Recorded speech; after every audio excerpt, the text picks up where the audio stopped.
Good morning. Thank you very much for joining us here today. It's a great pleasure to be here in Brighton at the SEAHA conference. I would just like to give a few short words just to introduce this panel session. My name is Alison Heritage. I work for an organisation called ICCROM. That's the short name for a much longer name, which is the International Centre for the Study of the Preservation and Restoration of Cultural Property. Which is a bit of a mouthful, as you can imagine. Anyway, we are an intergovernmental organisation dedicated to promoting conservation of cultural heritage worldwide. We have 135 member states and were founded in 1956 by UNESCO, so we're just celebrating our 60th anniversary. I work at ICCROM in the capacity of the Conservation Research Officer. Now, we have been interested very much in this whole issue of research impact. In recent years, there's really been, I would say, a great change, I think, in the way in which research is conceived and conducted. And more importantly, shared. And so we really wanted to take this opportunity to have this conversation with a range of actors from within the heritage science field to really discuss this issue of what makes research impactful and really what are the key things that we need to bear in mind and that we can do to achieve research impact. I'm very happy to be joined here by my fellow panelists. We have Jo Allen here from the University of Brighton, Katie Lithgow from the National Trust, UK, May Kassar from the Centre of Sustainable Heritage at University College London, also Tom Fielden here from the Today programme and science correspondent at the BBC. And finally, Giorgio,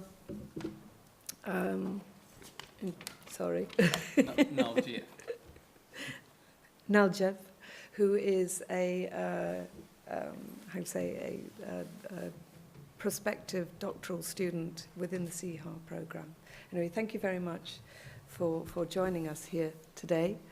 And I'd like just briefly to start with each of you, if you could give a short introduction to who you are and what you do. And I'd like to start with May. And also, May, if you could also reflect on the question of what types of impact should heritage science aim to deliver. I think you as a director for a centre of research is very well placed to comment on that question. Thank you. Okay, thank you, Alison. As Alison said, I'm the director of the Institute for Sustainable Heritage at University College London, but more importantly, in today's context, I'm the director of the Centre for Doctoral Training, Science and Engineering in Arts, Heritage and Archaeology. And I think in terms of research impact, probably some of you will have heard me bang on about this for some time, because I do believe very strongly that when we design for research impact, the social dimension is the key to unlocking wider and sustainable research impact. Of course, as academics, we are focused on producing high-quality research and on producing well-recognized and high-quality publications. But I think there's a wider dimension to this, which I'd like to reflect on. And in fact, among the questions as well, thinking upon the question, what types of impact should heritage science specifically aim to deliver, I'd like first to address two other questions. How can heritage science design for research impact, and what can improve the design of research impact? And in terms of the first question, how can heritage science design for research impact? I think when we engage the public in heritage science research, we are in fact enabling active citizens to be developed. And active citizens typically take responsibility for areas of public concern in a local community, for example, by volunteering in museums. And there are many examples, both in the UK and elsewhere, where volunteering is making significant differences in the cultural heritage environment. And volunteering is a form of participation in community improvements.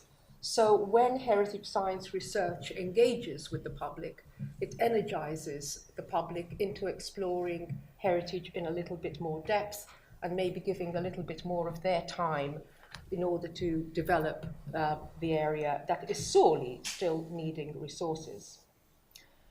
Now, if we were to assume, accept that we are engaged with socially active citizens, these can lead to political, social, economic, or environmental change.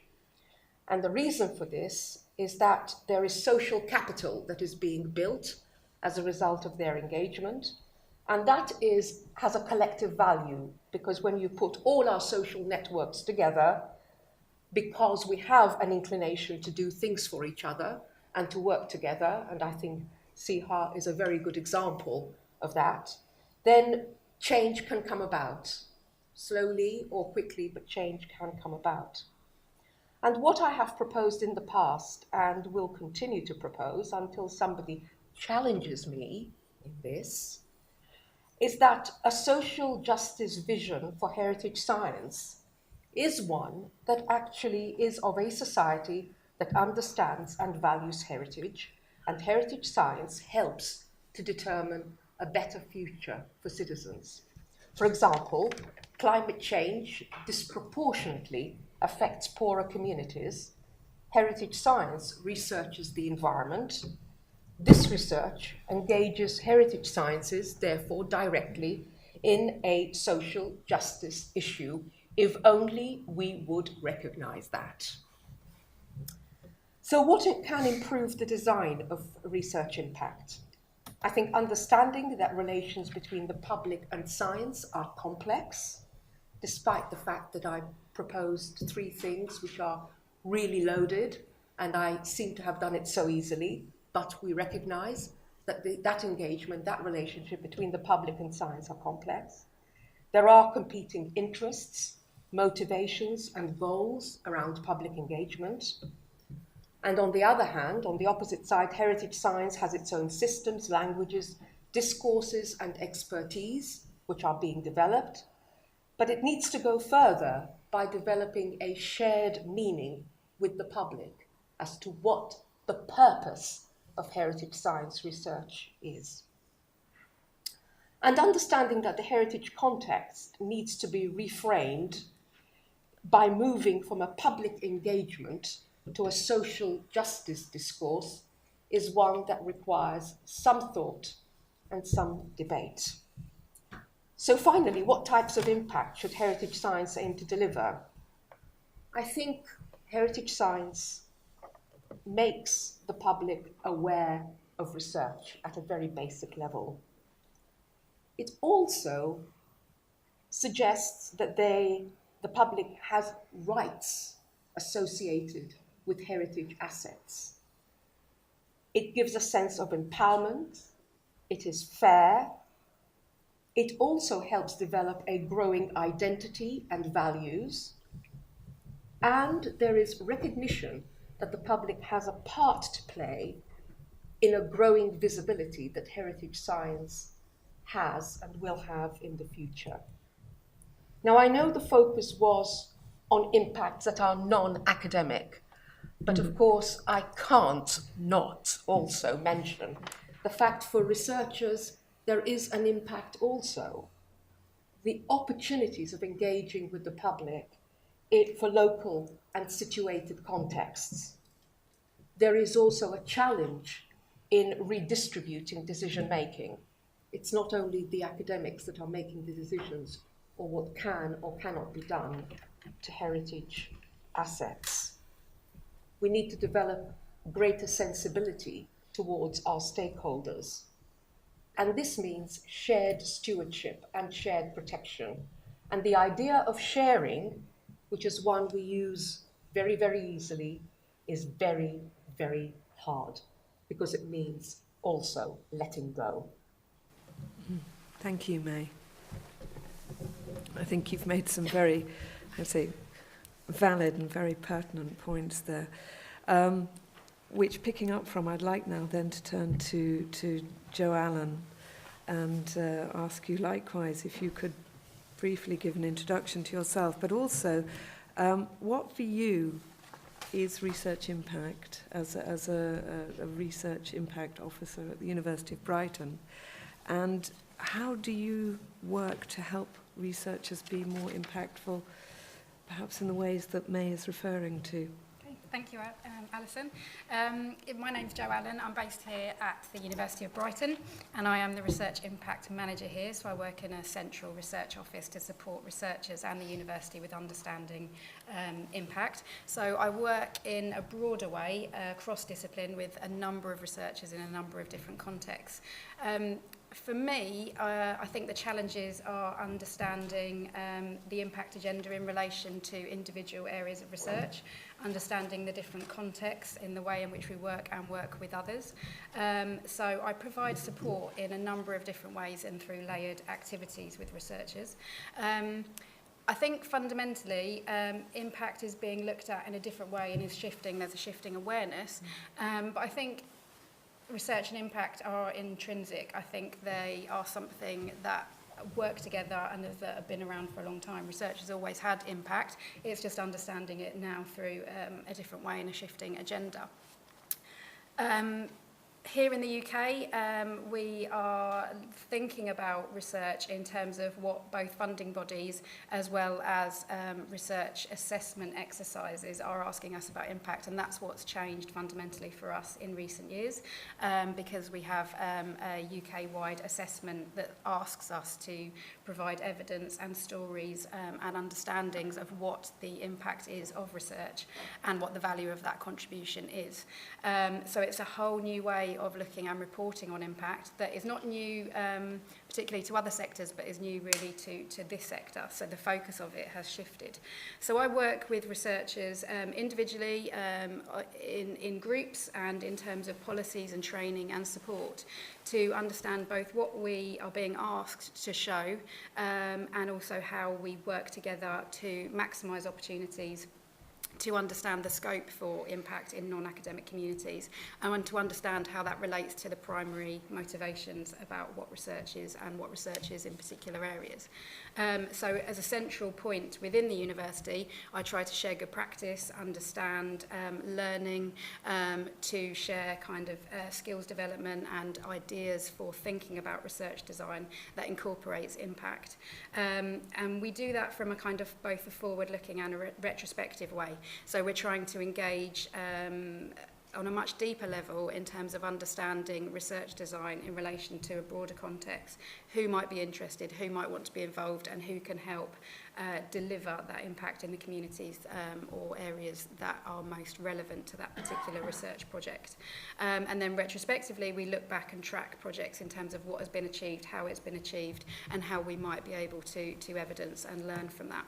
So that's really my central role, to engage both internally and externally to help embed impactful practices so that it doesn't become a kind of add-on or isolated activity, and that it's seen as part of an intrinsic part of the research process. That's really it. Okay, thank you very much indeed. I'd now like to turn to Katie Lithgow from the National Trust, and I'd really like to ask you, in terms of through your work as a major organisation that is a custodian of heritage and really has the responsibility of taking care of national heritage for the future. I'd like to ask you, in terms of what types of impact do you aim to achieve through your work, and what for you really is the most helpful contribution from heritage science?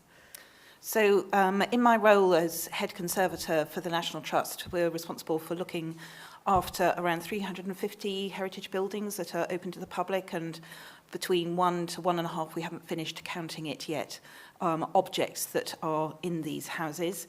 That's my particular area of interest, and I work with many colleagues who are responsible for the conservation of buildings and monuments, archaeology, the buried heritage, who look after bees, fields, forestry, coast, water, all a range of natural assets. We're not an independent research organisation. We do have a research strategy, and we kind of function in research perhaps as askers of questions, providers of case studies, and those real life examples to which academics should be, we think, applying their practice and knowledge. So the overall outcomes that the National Trust is looking at, as well as impacts. I was struck by what May was saying about heritage being a social good. So we're a conservation organisation that looks after stuff for people benefit. And we do measure impacts. We have to file annual returns with the Charity Commission. And so we are kind of constantly demonstrating ways of measuring our success in these fields, which are essentially outputs, and I think that's partly because outcomes and impacts are not really very well defined, and perhaps looking for those as outcomes of heritage and impacts of heritage science research would be good. So we measure income, number of visitors, and then in terms of outcomes, how much they enjoyed themselves, and in terms of money, whether they made a profit. For conservation, we are trying to measure how far our assets are in the state that we wish them to be in, which then tells us what we need to be doing to put them into that state. And that desired state term is a term that perhaps needs unpacking in itself. And all of this, of course, is underwritten by the management principle that if it gets measured, it gets done. My other role in life in the National Heritage Science Forum as a trustee is to kind of have a role in promoting the field of heritage science nationally. And I think the goals of the National Trust are very in line with the aims of the National Heritage Science Strategy. Broadly, that cultural heritage, whether it's tangible or intangible, is well understood, that their patterns of deterioration and relationship to cause are better understood. We make quite a lot of assumptions in this area at the moment, and that kind of questions whether we're putting our resources in the right place. That we can make better decisions, whether as managers or conservators or as users, the public, so that way that we really engage with the public as co-creators of the conservation enterprise. You work with volunteers a lot in achieving our conservation outcomes and impacts.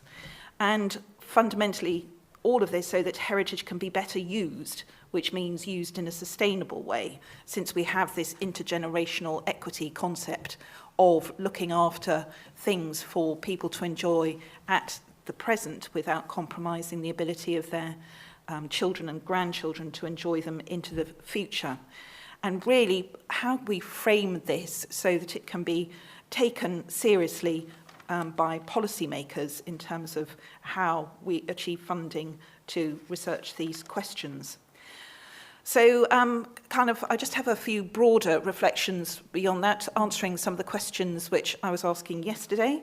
I'd like to see the impact of heritage science framing a coherent research field. I think it is emerging, but we're not quite there yet. But that sense of that shared discourse, methodology, language, and so on, it's kind of great, actually, to be at the cutting edge, and a bit more exciting, perhaps, than being buried already in an institutionalized way of doing things. So that's good. I would like to see that natural and cultural heritage are embraced in the world of cultural science, and where there is common practice and common cause, bringing those resources together. I'd like to really see how heritage can address the big questions of life. We've got those kind of discourses about finding out who we are, where we came from, how we got here, where we're going, how can we better get there. But, you know, it would be great for the discourse to be around what colour dust, better than what colour duster can I use, and what can I use to stop things eating my cashmere jerseys. And I want a killer statistic that can compete with visitor numbers and income as a measure of the great performance of heritage. Thank you very much indeed, Katie.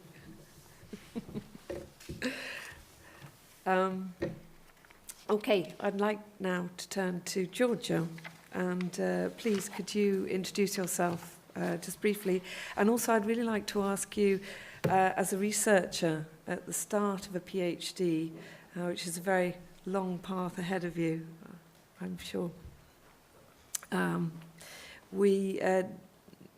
How do you understand research impact, and what types of conditions, as a PhD student, would help you actually to be more impactful through your research? Okay, thank you for having me, Alison. My role in this panel is to represent the SEAHA cohort and young academics and professionals. So I can talk about my research later. We have a poster exhibition, so please come and talk to me during that. I spoke to my fellow colleagues and I asked them, what do you want to achieve with your research? What do you want to do? And I had a broad of answers which were really interesting, because some people wanted to influence policy, apart from the academic influence, of course. Some people wanted to influence policy, other people wanted to have a cultural impact, so change how people think, change existing practices. And I think the best way to describe research impact for young academics and professionals is that it really shows how they want to change the world and how they want to shape it through their research, and it is a reflectance of their personal values and ambition. And I think, to the second part of your question, the most important three factors that I believe can make them more impactful is exposure, awareness, and experience. The exposure bit is that young researchers need to get out of their comfort zone and speak to people from different industries, different spheres. They need to speak to the general public, because they need to realize that there's much more to research and they could be much more impactful if they broaden their horizons. The second bit is awareness, because they need to understand how people from different industries work, or even the general public, how they think, what their needs are, and how they can tailor their own research to fill in those gaps and to satisfy those needs and to educate people and engage with them. And the third is experience, which really helps them achieve those tasks much easier, because once they know how the different industries operate, how different people think, it's much easier for them to engage and actually educate them and make their research more impactful and meaningful. Thank you very much.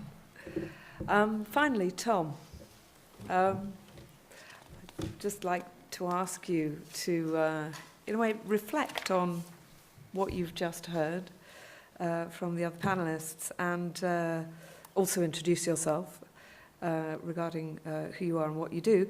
But also, I'd really like to ask you, in your opinion, what is the role of the media in shaping research impact? Fine, okay, I'm the grubby hack, really. It's going to bring down the tone. So you can all, this is the moment where you start booing and throwing the tomatoes or whatever. I'm the science editor on the Today programme, but I'm also a general news editor. In the way of the BBC, it likes to get 2 jobs out of each employee for the price of 1. So I spent a lot of time recently not doing any science, but talking about Brexit and the election and various terror events and what have you. And if you all think the news is going very fast at the moment, imagine what it's like for 2 people stuck in a room in the middle of the night when yet another disastrous event happens, or Donald starts tweeting, which usually happens at some point during the night. It is a maelstrom at the moment, but the science, which is the nice bit of my job, and the reason why we're here today, or I am here today, is it does still get a look in. We did a very nice story this morning on the programme with the Academy of Medical Sciences about public attitudes to medicines and trust in public science. My job falls into 2 parts, really. The part that I really like doing, which is the reporting, getting to go out, meet people, talk to them about their research and what they're doing. I mean, that's usually sort of pre-recorded. And then the second half, because it's a presented programme, the Today programme, with these big name presenters, I then have to find them lots of stories to do. So I spend an awful lot of time feeding stuff in. So I'm a very good contact source if you have some particularly interesting research that you think ought to be broadcast to the nation. I'll give you my email address at the end of the talk, and we can chat a little bit about that. I mean, what we're looking for is probably, this is an issue with all science, you know, we're not an academic journal. We're not trying to do better than Nature or Science or one of the big journals. We are about communicating to a mainstream audience. It's quite an educated, quite a highbrow audience on today.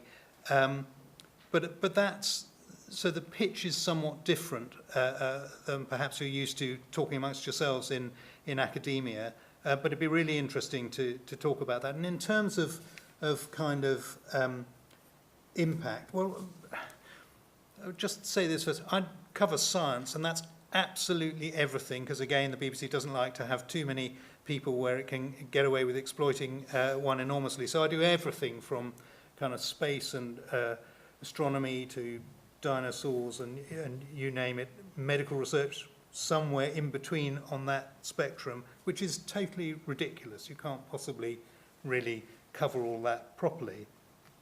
But it's a job about communicating, not about, as I say, out-sciencing the scientists.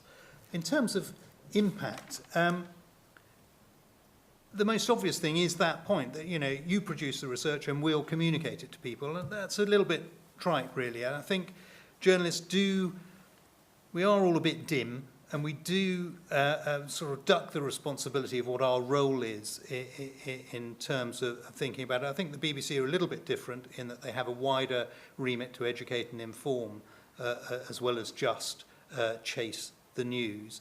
And I think that's where the idea of trying to facilitate building a cohesive society, what you were talking about, social good, and trying generally to improve the level of understanding. I think that's where the journalistic element comes in.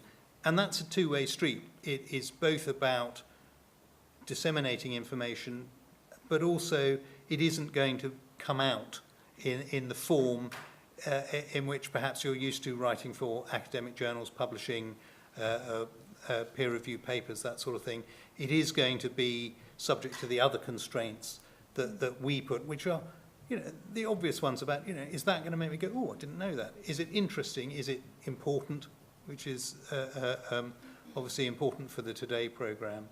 So I think it'd be really interesting to hear what you want to talk about, what questions you want to answer, because it is slightly a different prism, I think, the journalistic view of what we're doing, which is not just relaying information. It is also about entertaining and informing people. Thank you. So That's very interesting.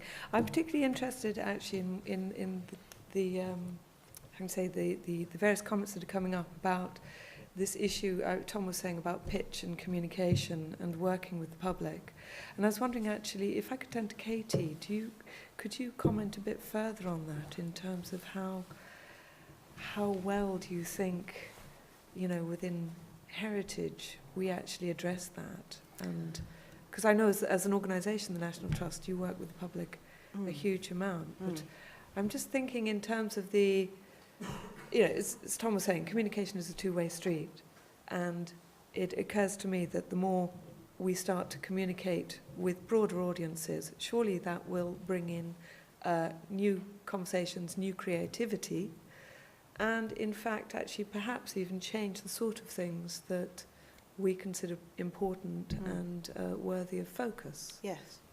Well, as an organisation which does depend on income from members and from visitors, clearly the Trust has invested quite a lot in benefiting from the results of market research, which must be based on some form of academic research somewhere.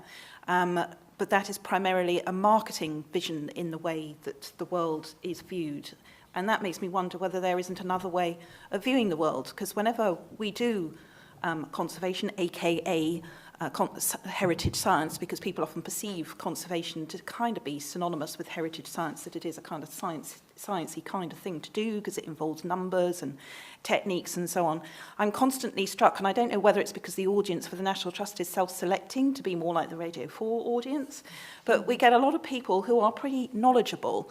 And when I go and visit a historic house or a museum or in another country, I'm a member of the public.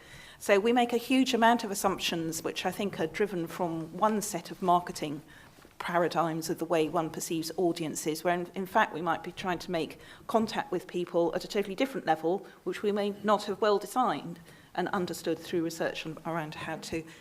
And it's not getting messages across so much in a proselytizing sort of kind of way that heritage is the new nirvana, it's a new religion, and you'll be all better people if you look after it. I mean, I'm sure we kind of think that, but that sense about what it is that people get out of heritage that in kind of, you know, wants them to value it and do something. I don't really think we've nailed that question of shaping it for their audience, and that's kind of consequently why we get these rather low-level common denominator sorts of discourses. I can't imagine that some of the people who are looking around my houses are really that interested in yellow dusters and moths, yet that kind of is what they get out of that sort of public discourse. So I think I'm looking for something which frames the audience in not a kind of Poe-faced kind of a way, but enables more creative reactions that respect their expertise. And when I say their, I mean mine, because I'm also an audience, kind of expertises and interests as well. Yeah. I was wondering, May, do you have a comment to make to that in terms of your social justice and, you know? I was a little struck by what Katie said in terms of how we should frame the heritage for the audiences that visit our properties. But I wondered if I could flip that just for a moment and say, what if we were to listen to what the audiences want, even if they find it difficult to communicate what they want to us, because maybe we feel that they haven't got the skills and the language and so on to do that. And maybe we did things, both in terms of heritage and science, that was wholly driven by what we are hearing the public saying. I mean, would our world shatter if we did that? How would that change the world that we work in and the structures and the framework that we had? Would it be as cataclysmic as I can begin to imagine that it might be? And I'm also wondering, in a way, it's like you were saying about the National Trust in terms of being something of a self-selecting, you know, the public that you cater to is self-selecting. And I wonder if, as you were saying, if it's important to broaden out to as many different publics as possible, would that change the type of heritage priorities that are set on heritage, or even the different types of heritage that are then considered important? And how would we come to address that, I think, through research and also in terms of the institutional viewpoint? Do you think that would change what you do as the National Trust, and how you engage with research? Well, I think there's kind of two prisms around which that question can be viewed, because I think particularly in this day and age we have difficulty with the notion that there are things that people can be improved by, and that therefore what drives things is what people want, but then there is a difference between that and the sense what people need. So I think it's hugely exciting and interesting to find out what people want. My observation is that if you do try and reach beyond the core audience, what they want from heritage are things like climbing frames, and we'll use heritage as climbing frames or goalposts. I think we observed that yesterday when we were around Brighton Pavilion. They will adapt what some people consider to be heritage features with all sorts of other significances for a very practical short-term use to make a kind of entertaining play area or picnic area. Is that bad? Well, it might kind of conflict with the long-term preservation, intergenerational equity kind of way of looking at heritage, and that might be kind of shattering some preconceptions, but I would hope that we, by opening up the sort of discourse that May is referring to, could perhaps have a slightly more nuanced, phased, evolved, iterative approach to the uses of heritage. And increasingly, as we heard yesterday in some of the presentations, the uses of heritage and the audiences go beyond the physical reality, and that can be a good thing. That can be the kind of intellectual content, as the kind of digital content, the whatever. And I think we really may prioritise different stuff. I'm constantly kind of, challenged in the Trust by the sense that conservators take a gold-plated view towards the preservation of everything, and that the stuff that is the social documentation stuff does not merit the same level of care as the Rubens hanging on the walls at Kingston Lacey, which is kind of right in some ways, I suppose, in terms of just value, but in terms of what mean, when you hear people going around historic houses, what they're picking at, much to the frustration of our interpretation and learning specialists, is not necessarily the Rubenses hanging on the walls of the Kingston Lacey. And this may be trivialising it again, but they're looking at the things that their families, their uncles, their aunts, their cousins, their grandparents knew and recognised, the things that are that kind of common touch point in conversations between people. Yeah, thank you. Tom. I told you I was going to lower the tone, and I have to make a confession at this point and admit that it was us who did the thing about jousting recently, and I'm very sorry. It is in that vein of what I suppose people would regard as dumbing down. In defence of my role on the programme, I'd say I'm much more interested in the science of what's going on, obviously, and certainly my interactions with the National Trust have been much more about kind of more environmental work you're doing on a lot of the land you own, being such a big landowner in the UK.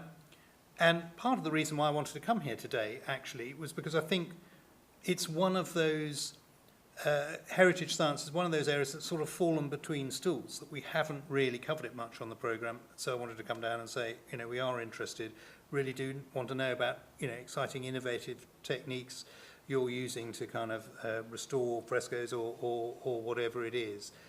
And those kind of can make really interesting features for a programme like today, as well as the jousting.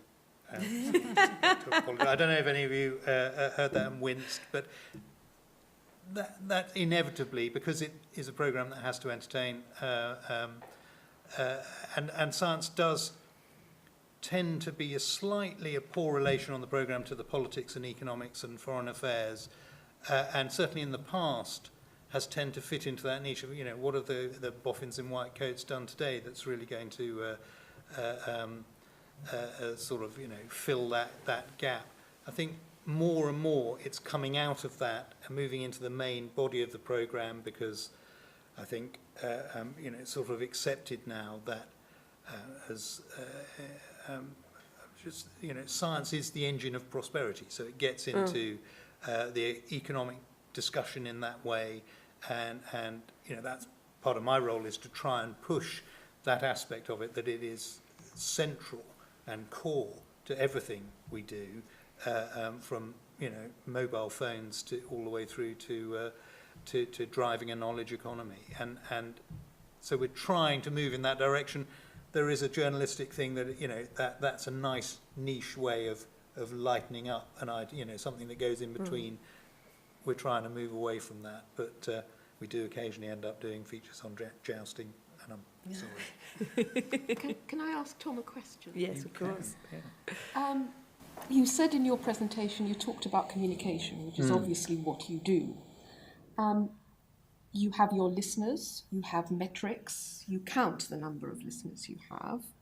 One of the things that's been exercising me recently is the difference between listening and understanding.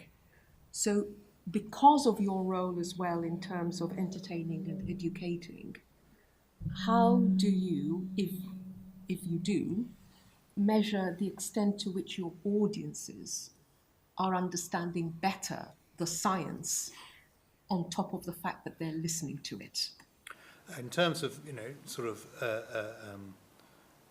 actual metrics, not really at all, is the short answer to that. You'll get a gut feeling that you think you're taking an audience with you from your inbox, basically. And there's obviously the main Today programme email inbox, which is pretty, I wouldn't advise anyone to have a look at that. It's all green ink and that classic thing of, well, if half the people are saying they think that's outrageous and then half the people are saying you're biased in another direction, you're probably getting it about right. So it's much more, it's much less scientific than I think you'd hope, but or expect, perhaps.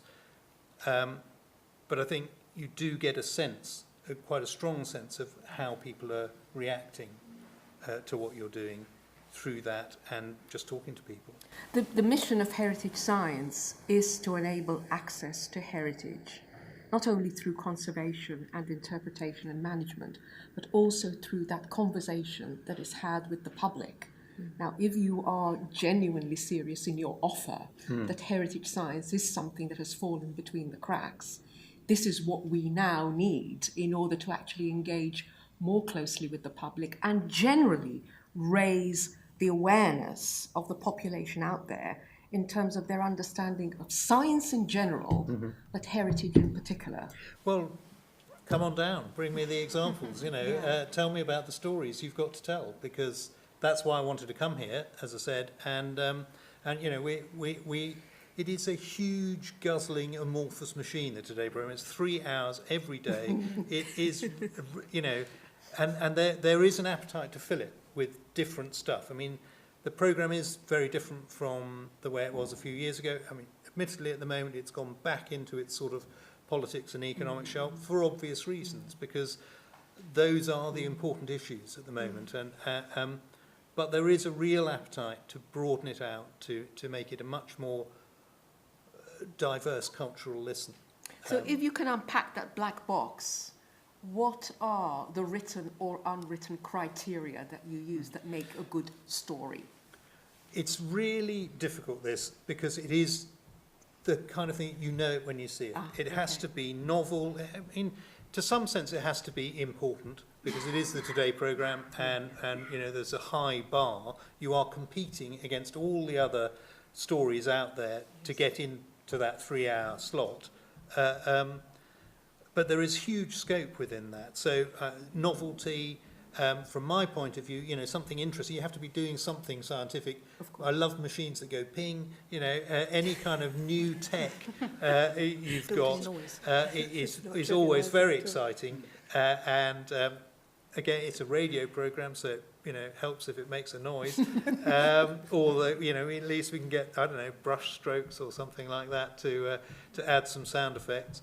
I'm now going to say I'm open any time to a trip to Rome or to the Parthenon or wherever. I think my editor might have other ideas about that. But yeah, I mean, it has to be. There has to have some element of a technical aspect that is new and different, and so we can actually justify it and say the reason why we're reporting this is because it wasn't done like this in the past.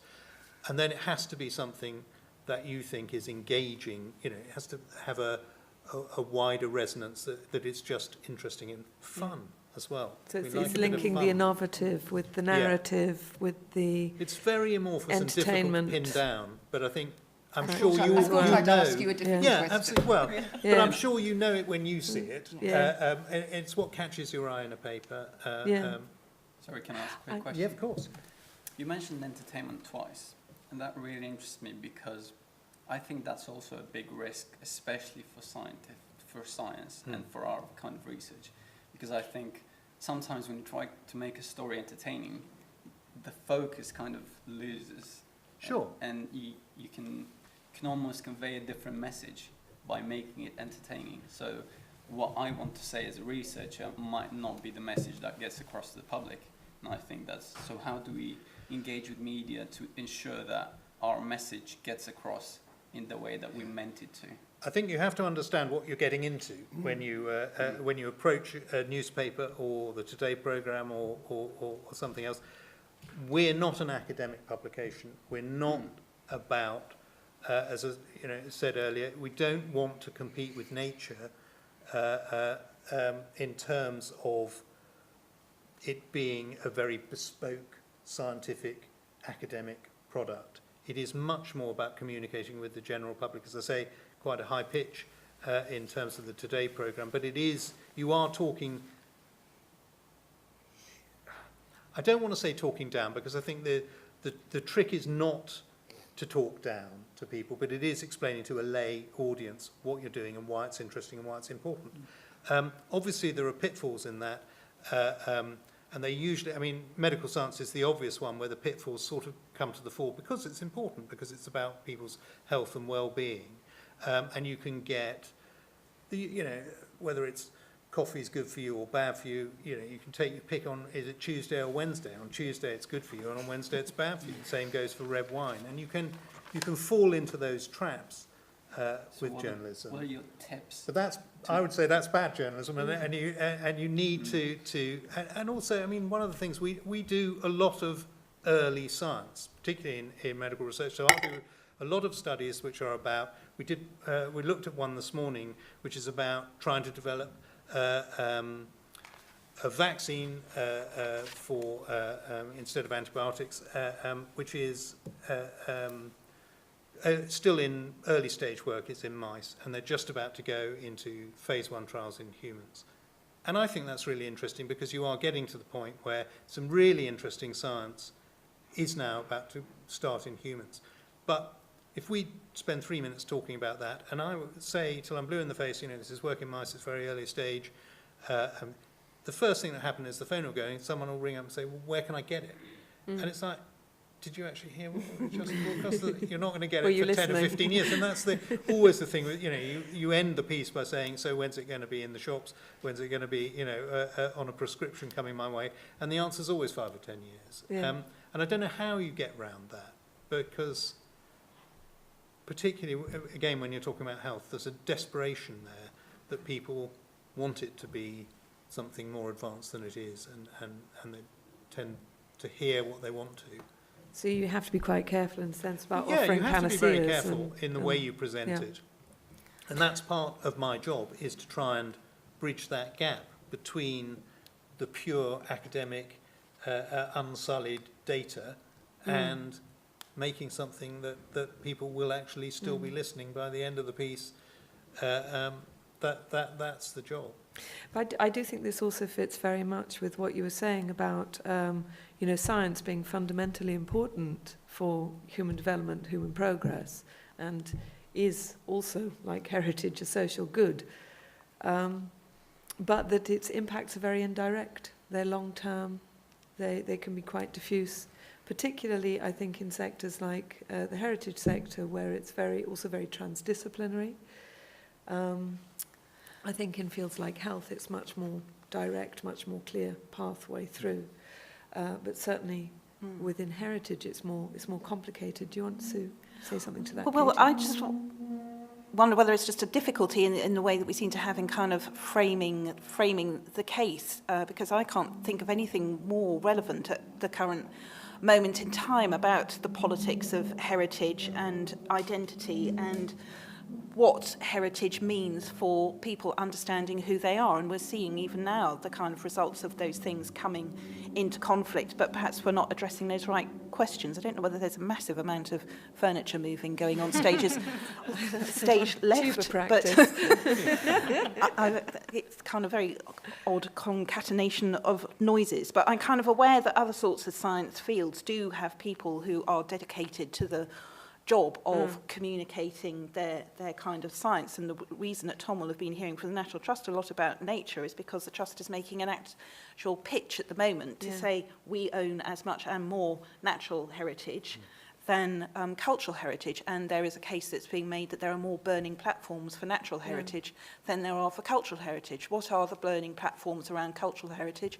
Things being blown up, possibly, and what they mean for people's identity. But that sense of, and I think that's perhaps where science and the humanities, that field, can really come together, is about understanding how we make that connection and create that story in a kind of topical, really topical sort of a way that gives that insight that there may be kind of hope. Cult heritage as a rebuilding factor as much as a source of division. Yes. I'd just like to turn to Joe here, actually, who I think probably could comment at length. But I'll have to ask you to do it quite briefly. Yes, of course, yeah. Because I want to give some time to questions from the audience, but also this issue of working in a transdisciplinary way, and also from your perspective, because you work across all areas of research, like Tom, and you know these opportunities that must arrive to connect different disciplines around topics, and also just how, you know, are we alone in this, or do other scientific research areas suffer just as much or struggle? Absolutely. The interesting thing for me is working across disciplines, the key challenges are almost the same, no matter what the discipline, no matter what the contexts are. It's understanding the audiences, the routes to engagement, understanding the needs as a balance alongside the original research motivations. And it's been really interesting for me to hear what the panellists have said so far, because of their different experiences, because of their different aims, and because of the outcomes and the things that they would like to achieve. And for me, it's all about working together to learn from that, to try to come up with ways of measuring better, of understanding those audiences. There's been some talk so far about general public, and I find that really interesting because it's one of those areas that is much harder to understand and show those learning outcomes, particularly when they're diffuse, particularly when they're over a long time frame. Lots of what's been understood is about the knowledge that those people have, the understanding that the general public have when they engage with cultural institutions or organisations, when they engage with the media, what they hope to get out of it. I think that point earlier about entertainment was really interesting, because as long as, personally I feel that as long as really, really wrong messages aren't getting across, I think that is a problem, and that's something that should be addressed, particularly with the sciences. I don't think it matters if the general public are engaging for certain reasons that might be different from the original research motivations, as long as there is something that is enabling them to access the material or the content of the research or the research findings. And then they're taking something from that that's important to them. And I think there's a lot more work to do about understanding different types of publics, what motivates them. You talked about the knowledge that they bring before, which I thought was really interesting, understanding why people engage and how they do it, and whether we can harness some of that learning, as well as thinking about how we might measure it. And you said earlier about we fall back on things like visitor numbers and those kind of metrics, and I am really eager and constantly trying to think about ways that we do try and show the value around social justice and those deeper learnings and understandings, how we harness that and show those stories, because people, I think, tend to shy away from that a little bit because it's harder and because it's not the systems that we use so far. It is really hard to come up with new ways of doing that, but I think it's a collective enterprise to try and understand that learning and move forward with those different measurements and tools. Yeah, I couldn't agree with you more. Thank you. Sorry, can I just add something from the perspective of young professionals? I think we need to see ourselves as translators, especially when we work in interdisciplinary fields, because not linguistic-wise from English to Spanish, but from one industry to another. And I think, of course, there are risks that the message might not get across in the right way, but that's how we should view the world, is translating a message from one field to another in the most positive way to engage all industries. Well, I also think it's like there's a huge amount of emphasis, I think, placed on communication and terminology. But I would have thought that the more that you actually work together with people, the right words, the right language flows as a result of that. And it's not so much this concept of trying to couch things in particular ways for particular perceived real or imaginary audiences, but actually being more open and actually working together with those audiences. I would at this point like to open this conversation out to the audience here and take some questions, please. Can I ask? Yes? Hi, thanks very much. This is really interesting. I'm Guy Julie. I'm Professor of Design Culture here at University of Brighton.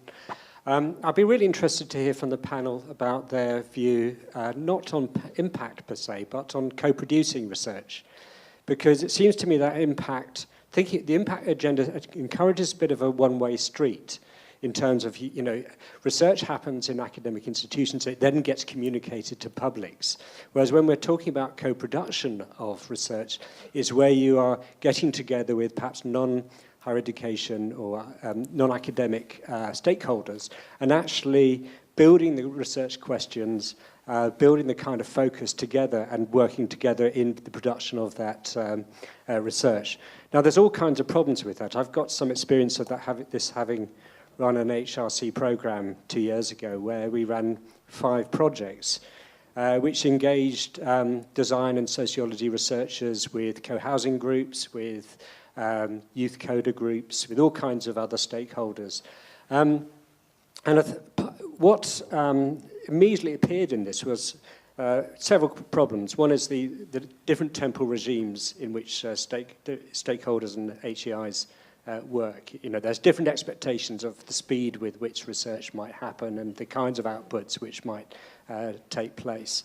There's different bureaucracies, all kinds of problems. But I think in that process of co-producing research, you then surface all those kinds of problems, which then become... So in other words, what happens in co-producing research, which I think is different from impact-driven research, is that you are kind of holding back in the research process. You're saying, well, we don't know perhaps how we're going to proceed, what our methodologies are, what perhaps our publics might be, what are the conflicts and bureaucracies between the different groups involved in this kind of research space. So I was very interested in hearing from the panelists then about this notion of perhaps we could shift from thinking about research in terms of just listening to our research users, but actually co-producing the research. In fact, we are doing that through the Centre for Doctoral Training in Science and Engineering, in Arts, Heritage and Archaeology. And that is that every student needs to have 3 supervisors. There's tripartite supervision. So it's the normal academic that one would expect, 2 supervisors, industry, and also heritage. And so the 2 out of the 3 are from a non-academic background, and they help shape the research project and work with the student right from the beginning, right through to the end. So there is co-production in that sense, and the student then has the job to actually coordinate the expectations as well as doing the research and working with the supervisors from 3 different backgrounds. It seems to me, though, that the problem is that so often with Research Council funding and so on, and many other bureaucracies, is that the expectation is that the research questions and the methodology and the whole program is predetermined before you actually get into doing those sorts of things. So can I just... It isn't the... I should say, I have to... it isn't the case, but maybe my colleague Mattia can comment on that at some point. I can add to that as well. I think that's definitely shifting. I think that was kind of the traditional understanding, and it was a kind of trap through some of the questions being asked by funding bodies and the assessments that we're asked to do as in the HEI sector. In terms of that linear model, you do some research, that you then think about who might be interested, or you just leave it open for people to engage and do what they want with it. We're now being very, very much encouraged to think about that user-driven and co-produced research. We're being asked questions about the research design and what has gone into that, so that it is a much more collaborative approach to those, even designing the research questions and not just the research methodologies. So I think we're still kind of probably early stages in that, and I think there's a long way to go and a lot to learn. But I think there is definitely a response to accepting that as a much better model for producing impact. Because I don't think impact actually, the word impact actually helps with that, because impact sounds like a kind of force from one person to another, whereas it's much more about collaboratively making change or making a difference. So I don't think the word in itself helps with that, but I definitely think it is changing. So the process around delivering impact is as much of importance as the actual impact in itself. Thank you. Katie. I was just going to observe that in my world, in the National Trust, that kind of sense of creative commissioning of work is something that we're struggling with at the moment. So we have all sorts of rules and procedures around project management, and very linear. You start at point A and you get to point B by a number of predetermined series and gates.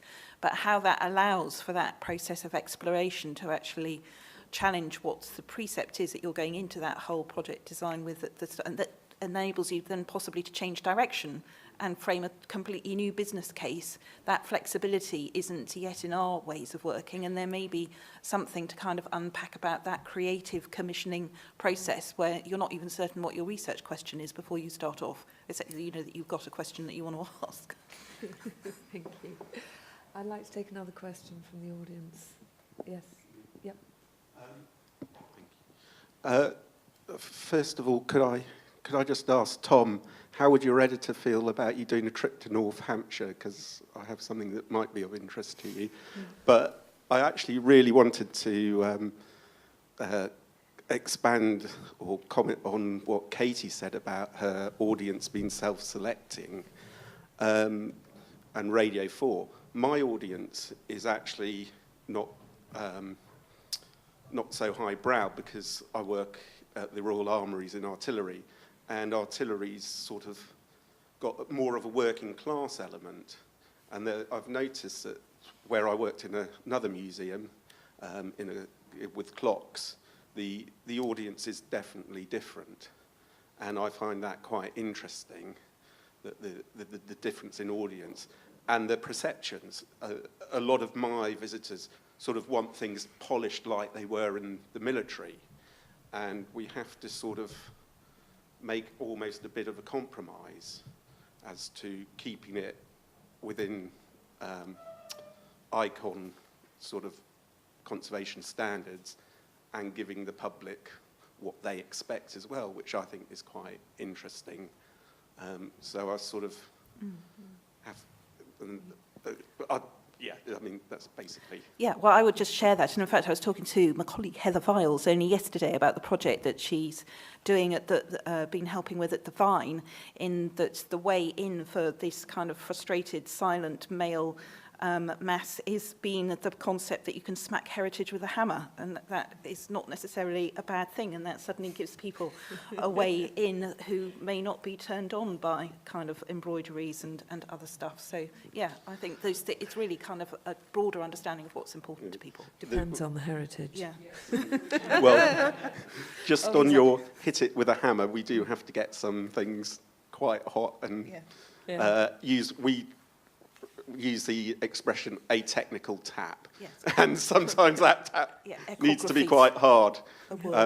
And we sort of have to make sure we don't damage it as well at the same time. Thank you. One more question, Mattia? Yes, by the way, I'll come and see you in North Hampshire, particularly if you're in an armoury, have machines that go bang rather than bing. That's even better. It's about... passionate about boats, and it's about boats, and everyone's born.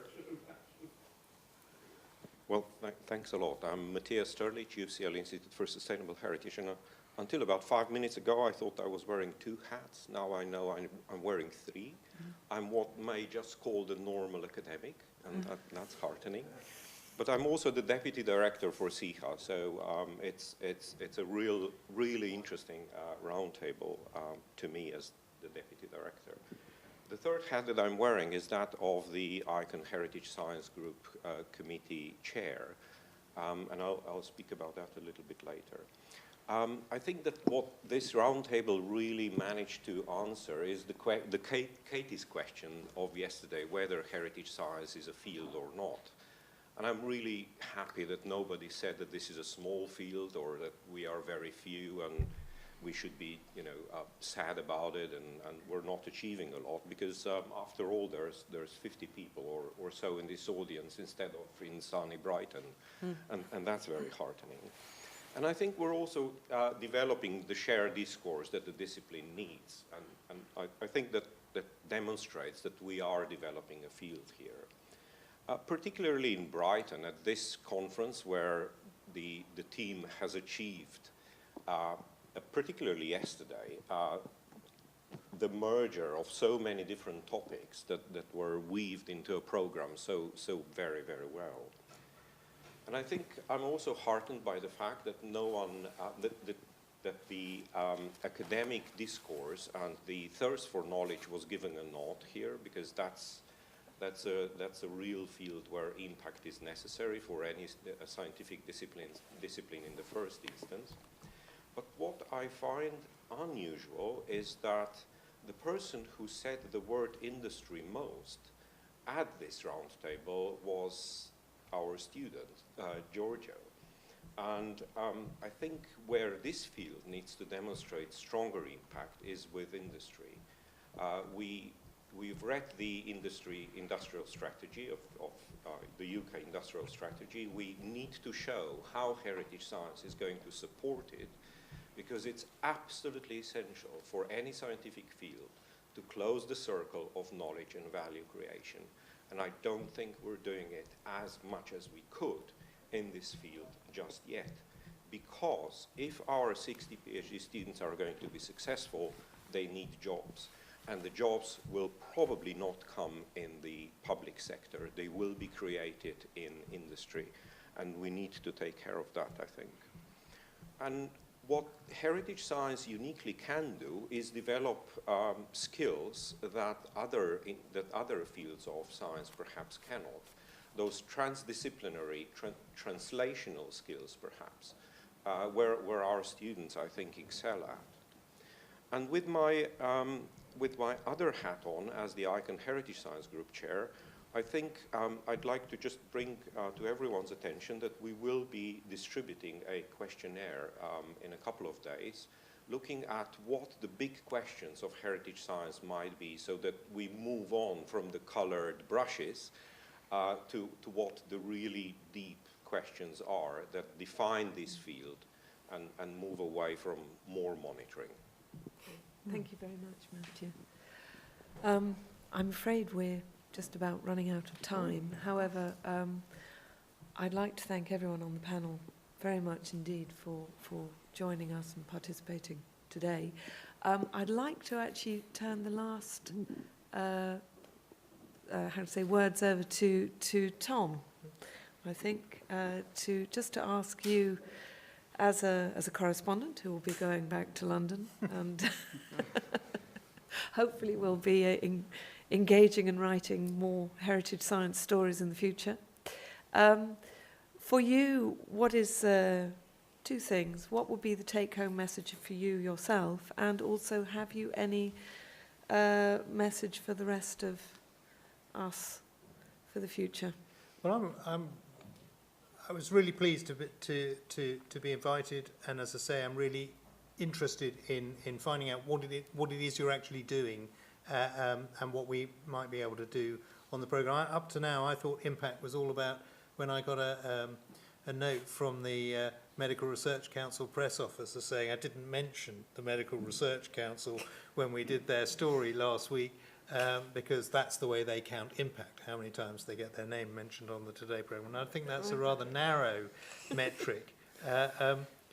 I should also add, we do use metrics for counting hits online and stuff like that, and there are whole departments in the BBC that try and work out what the audience actually make of what's going on. But I'm just really keen to get across to you that we're really interested in putting your stuff on air,